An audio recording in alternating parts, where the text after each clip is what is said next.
Volcara Water Solution for hot water problems. Contact 9399906356. నమస్కారం. I dream ప్రేక్షకులకు స్వాగతం. సాధారణంగా జాతక దోషాలు అని చెప్తూ ఉంటారు, నవగ్రహ దోషాలని చెప్తూ ఉంటారు, వాస్తు దోషాలని, ఇలాంటివి మనం ఎక్కువగా వింటూ ఉంటాం. అయితే వీటి పరిహారాల కోసం కొందరు డబ్బులు కూడా ఎక్కువగా వెచ్చిచ్చేస్తూ ఉన్నారు. వాళ్ళ దగ్గర లేకపోయినా కూడా డబ్బులు పోగొట్టుకుంటున్న అమాయకులు కూడా ఉన్నారనే చెప్పాలి. అయితే ఇలాంటి వాటికి అంటే జాతక దోషాలు కానీ ఇలాంటివి ఏవైనా ఉన్నప్పుడు మనం సొంతంగా డబ్బులు పోగొట్టుకోకుండా ఇంట్లోనే సులభంగా ఎలాంటి పరిహారాలు చేసుకోవచ్చో ఇవాళ మనం తెలుసుకుందాం. ఇవాళ మనతో పాటు మన స్టూడియోలో ఉన్నారు ప్రముఖ ఆధ్యాత్మికవేత్త, జ్యోతిష్య, వాస్తు పండితులు నానాజీ పట్నాయక్ గారు. వారితో మాట్లాడి తెలుసుకుందాం. నమస్కారం గురుజీ. శ్రీమాత్రే నమః.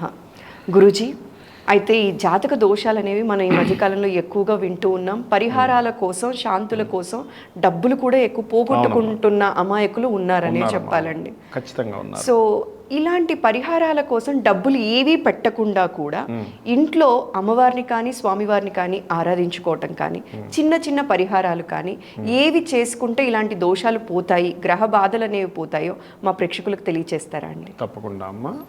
రూపాయి ఖర్చు లేకుండా కూడా చేసుకోవచ్చు. కంపల్సరీ ఖచ్చితంగా మనం ఇన్ని వేలు ఇన్ని లక్షలే ఖర్చు పెట్టాలనేటువంటిది ఏమీ లేదు. కలియుగంలో ప్రత్యేకంగా నామస్మరణ అని చెప్పారు, పెట్టుకోండి. అంతేగాని స్వామివారిని ఏదో పెద్ద హోమం చేస్తేనే పోతుంది అనేది ఏం లేదమ్మా. అంటే మీ దగ్గర ధనం లేనంత మాత్రాన భగవంతుడు మీకు అనుగ్రహించడు అనుకునేటువంటి భ్రమ నుంచి ముందు బయటికి రావాలి. మొట్టమొదటిగా మనం అర్థం చేసుకోవాల్సింది ఏంటంటే, ఫస్ట్ నేను ఈ బాధ ఎందుకు పడుతున్నాను అనేటువంటి ఆలోచన రావాలి మీకు ముందు. ఒక వివాహం అవ్వట్లేదు, లేకపోతే పిల్లలకి చదువు రావట్లేదు, లేకపోతే సంతానం కలగట్లేదు, లేదా ఒక బిజినెస్ పెట్టాము అది రాణించట్లేదు, ఉద్యోగం రావట్లేదు అంటే దీనికి కారణం ఏమిటి? మనం అందరూ ఏమంటాం? శని బాగోలేడు, కుజుడు బాగోలేడు, కేతు బాగోలేడు, రాహు బాగోలేడు అంటాం. బాగోలేడంటే వాళ్ళేమీ శత్రువులు ఏం కాదు. మీకు బాగా అర్థం చేసుకోండి. శని భగవానుడేమి హింసించాలి మనుషుల్ని అని అనుకుని ఆయన ఏం జన్మలెత్తలేదు. సూర్యుడేమో అలా జన్మలెత్తలేదు, శుక్రుడేమో అలా జన్మలెత్తలేదు. ఒకటి బాగా అర్థం చేసుకోవాల్సింది ఏంటంటే, మీ కర్మే మిమ్మల్ని వెంటాడుతుంది.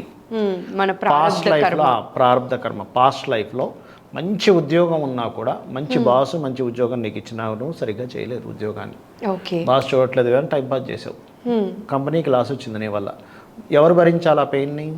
నువ్వే భరించాలి. అందుకని ఏం చేస్తావు? ఈ జన్మలో నువ్వు ఎంత బాగా చదువుకున్నా సరైన కంపెనీలో జాబ్ రాదు. మంచి భార్య లేదా మంచి భర్త ఉన్నారు, చక్కగా చూసుకుంటున్నా సరే నువ్వు హింసించావు. ఈ జన్మలో నువ్వు వివాహం అవ్వట్లేదు, ఒకటే బాధపడవలసి వస్తుంది. చక్కటి బంగారం లాంటి పిల్లలు ఉన్నా సరే నువ్వు వాళ్ళని సరిగ్గా చూసుకోలేదు. ఈ జన్మలో నీకు పరమేశ్వరుడు ఇచ్చినా నువ్వు చూసుకోలేదు, నీకెందుకు? ఎగ్జాంపుల్, చిన్నపిల్లలు ఉంటారమ్మా, ఏవో బొమ్మలు కొనిస్తూ ఉంటారు, వాళ్ళు ఇచ్చిన ప్రతిసారి ఎరగొట్టేస్తాడు. నెక్స్ట్ టైం ఏం చేస్తారు? వెంటనే ఎరగొట్టేస్తున్నారు. ఎందుకు నీకు బొమ్మ 1000 రూపాయలు పెట్టుకుంటే నిమిషం కూడా ఉండట్లేదు అంటాం. అదే చక్కగా చూసుకుంటున్నాడు, చక్కగా ఆడుకుంటున్నారు, వీడు బాగా ఆడుకుంటాడు అని ఇంకో బొమ్మ కొనిస్తాం. అలా మనం ఏదైనా ఇక్కడ అనుభవిస్తున్నామంటే గ్రహం మన మీద కక్ష కట్టేమీ ఇవ్వట్లేదు. ఇది ఫస్ట్ గుర్తుపెట్టుకోండి. భగవంతుడు ఒక సాఫ్ట్వేర్ని క్రియేట్ చేశాడు, అది గ్రహ రూపేణ తన రిజల్ట్ అది ఇస్తుంది. ఇప్పుడు సిగ్నల్ దాటేస్తామమ్మా, సిగ్నల్కి ఏం మన మీద కక్ష ఉండదు. సిగ్నల్ పనది, నువ్వు దాటావు, ఆ ఫోటో తీసి ట్రాఫిక్ వాళ్ళకి పంపిస్తుంది. ట్రాఫిక్ కోడ్కి మన మీద కక్ష లేదు, రూల్ అది. రూల్స్ అండ్ రెగ్యులేషన్స్ పరంగా వీడి సిగ్నల్ క్రాస్ చేశాడు, అయ్యా వీడికి 500 రూపాయలు ఫైన్ అయ్యండి అని చెప్పి ఇంటికి వచ్చేది ఫైన్. ట్రాఫిక్ కోడ్ మనకి చుట్టము కాదు, శత్రువు కాదు, ఏమి కదా. ఆ కెమెరా శత్రువు కాదు, ఆ ట్రాఫిక్ అతను శత్రువు కాదు. రూల్ పాటించలేదు, ఫైన్ పడుతుంది. అలాగే మనము పాస్ట్ లైఫ్లో చేసుకున్నటువంటి కర్మ ఈ రూపంలో వచ్చిందని మనం అర్థం చేసుకోవాలి. Point number 1. ఇక ఇక్కడ ఇలా అయ్యింది, గ్రహదోషము, వాస్తు దోషము, మనం పూర్వజన్మ చేసిన కర్మ ఈ రూపంలో వచ్చింది. ఇక్కడ మీరు కంగారు పడిపోయి, అయ్యో నాకు ఇలా అయిపోయింది, ఇప్పుడు నా జీవితం మొత్తం సంకనాగిపోతుంది అనుకోవడం అంత మూర్ఖత్వం మరొకటి లేదు. అమ్మ, నేను ఏదో పూర్వజన్మలో అజ్ఞానంలోనో కోరికతోనో విపరీతమైనటువంటి అహంకారంతో నేను తప్పు చేశాను. ఇప్పుడు నీ పాదాలు ఆశ్రయిస్తున్నాను తల్లి. పశ్చాత్తాపడి గనక మీరు అమ్మవారిని కనుక ఆరాధించినట్లయితే, దేవీ భాగవతంలో ఒక మాట ఉంది, గుర్తుపెట్టుకోండి. ఎవరైతే నా భక్తుడు అయి నన్ను శరణు వేడుతాడో ఆ వ్యక్తి యొక్క జాతకాన్ని మరలా తిరిగి రాయమని బ్రహ్మని పిలిచి చెప్తుందట అమ్మవారు. ఈ వ్యక్తి యొక్క తలరాతను తిరిగి రాయి. వాడు నా భక్తుడయ్యాడు, చింతిస్తున్నాడు, తప్పు తెలుసుకున్నాడు, కాబట్టి మార్చు. ఇప్పుడు పిల్లవాడు తప్పు చేస్తాడమ్మా, ఏడుస్తాడమ్మా నేను ఇంకోసారి చెయ్యను, సరే రాని మళ్ళీ అమ్మ ఏం చేస్తుంది, అమ్మ కానీ తల్లి కానీ తండ్రి కానీ ఏం చేస్తాం, సరే ఓకే ఫైన్ అంటే నువ్వు ఇలాగే ఉన్నా అనం కదా, అంతే కదా. అలాగే అమ్మవారు రాత మారుస్తున్నాడు. ఈ కలియుగంలో లలితా సహస్రనామాలు ఉన్నాయి, విష్ణు సహస్రనామాలు ఉన్నాయి. చిన్న నామస్మరణ ఓం నమ శివాయ లేదా ఓం నమో నారాయణ ఇలాంటి చిన్న మంత్రంతో మన తలరాతను మనం మార్చుకోవచ్చు. ఇవన్నీ కాదండి, సూర్య భగవాను చూస్తూ కూడా మన తలరాతను మనం మార్చుకోవచ్చు. సూర్య భగవాను చూస్తే, ఎందుకంటే సూర్య భగవానుల్లో మనకి శాస్త్రాలు ఏం చెప్తున్నాయంటే మనకి పూర్వజన్మ కర్మ తొలగాలంటే 3 పద్ధతులు చెప్పింది. ఒకటి సూర్య ఆరాధన, అంటే సూర్యుడిని చూసి నమస్కరించుకోవడం. రెండవది లలితా సహస్రనామాల యొక్క పఠనం కానీ శ్రవణం కానీ. మూడవది మీ ఒళ్ళు వంచి మీకు ఏదైనా ఆలయంలోనో క్షేత్రంలోనో ఏదైనా ఒక సేవ చేయడం. అక్కడ చేస్తే పూర్వజన్మ కర్మ తొలగిపోతుంది. కర్మ తొలగిపోతే కానీ మీరు ఇప్పుడు చేసే ప్రయత్నం ముందుకు సాగదు. దీనికి లలితా సహస్రనామాల్లో రకరకాల నామాలు ఉన్నాయి. ఇప్పుడు ఉద్యోగం రావట్లేదు, ఓం శ్రీమాత శ్రీ మహారాజ్ని శ్రీమత్ సింహాసనేశ్వరి చేసుకోవచ్చు. ఆ 3 మాత్రమే, శ్రీమాత శ్రీ మహారాజ్ని శ్రీమత్ సింహాసనేశ్వరి, లేదా ఓం మాణిక్య ముకుటాకార జానుద్వయ విరాజిత అనేటువంటి నామస్మరణ చేసుకోవచ్చు. మాణిక్య ముకుటాకార అని కూడా అంటూ ఉంటారు, మాణిక్య ముకుటాకార జానుద్వయ విరాజిత. లేదా మనకి వ్యాపారంలో లాభాలు రావాలి అనుకుంటున్నాం, ఎన్నో ప్రయత్నాలు చేసేస్తున్నాం, ఎన్ని ప్రయత్నాలు చేస్తున్నా లాభాలు రావట్లేదు, ఎంత మంచి నాణ్యతమైనటువంటిది తీసుకొచ్చినా రావట్లేదు. అంటే దాని అర్థం ఏమిటి, తనకి వ్యాపారం యోగం ఉండేటువంటి ఏదైతే బుధగ్రహం ఇవ్వాలో, లాభస్థానం ఏదైతే ఇవ్వాలో అది లాభస్థానం బలంగా లేదు.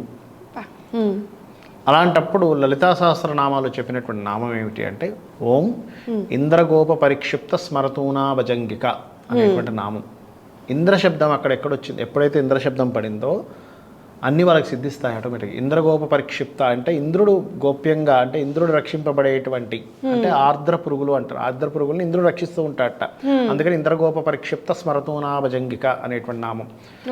అంటే ఏమిటి, అమ్మవారి యొక్క కాళ్ళకి సంబంధించిన నామం. జ్యోతిష్ శాస్త్రరీత్యా ఈ కాళ్ళు అనేటువంటి 11th హౌస్ చెప్తారు. 11th హౌస్ అంటే లాభాలు. ఇంద్రుడి శబ్దం వచ్చింది, లాభ శబ్దం వచ్చింది, లాభ సంబంధించిన కారకత్వం అక్కడ వచ్చింది. అందుకని ఏంటి, అది చేసుకుంటే లాభాలు వస్తాయి ఆటోమేటిక్గా. అదేవిధంగా ఫైనాన్షియల్గా ఇబ్బంది ఉంది, దానికి 3 చాలా ఉన్నాయి, 3 చెప్తాను చూడండి. ఒకటి ఓం సంపత్కరీ సమారూఢ సింధుర వ్రజ సేవితాయై నమః ఒకటి.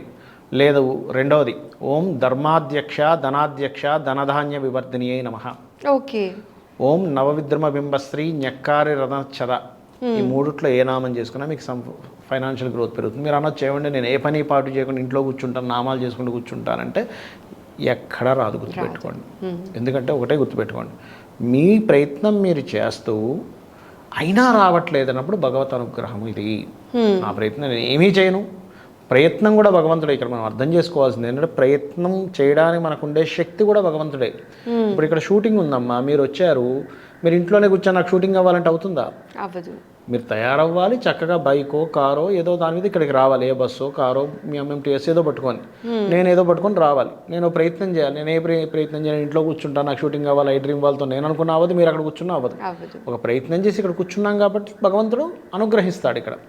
అలాగే వివాహం అవ్వట్లేదు అనుకోండి, ఓం కామేశబద్ధ మాంగళ్య సూత్ర శోభిత కందరాయై నమః. ఒకవేళ వివాహం అయ్యి వాళ్ళ జీవితం సరిగ్గా సాగట్లేదు, అన్యోన్య దాంపత్యం గురించి శివకామేశ్వరంకస్త శివాస్వాధీన వల్లభాయై నమః. ఈ రకంగా అంటే శాస్త్రంలో 1, 2 కాదు, చాలా రకాలు చెప్పారు. ఒక్కొక్క నామానికి ఒక్కొక్క అర్థము, దానికి ఉండేటువంటి ఫలితం. అయితే ఇక్కడ మనం అర్థం చేసుకోవాల్సింది ఏమిటంటే అది కేవలం నామం కాదు, అమ్మవారే నామ రూపంలో ఉంది. అమ్మవారు నామరూపంలో ఉంది, ఆ నామాన్ని నేను స్మరిస్తున్నాను,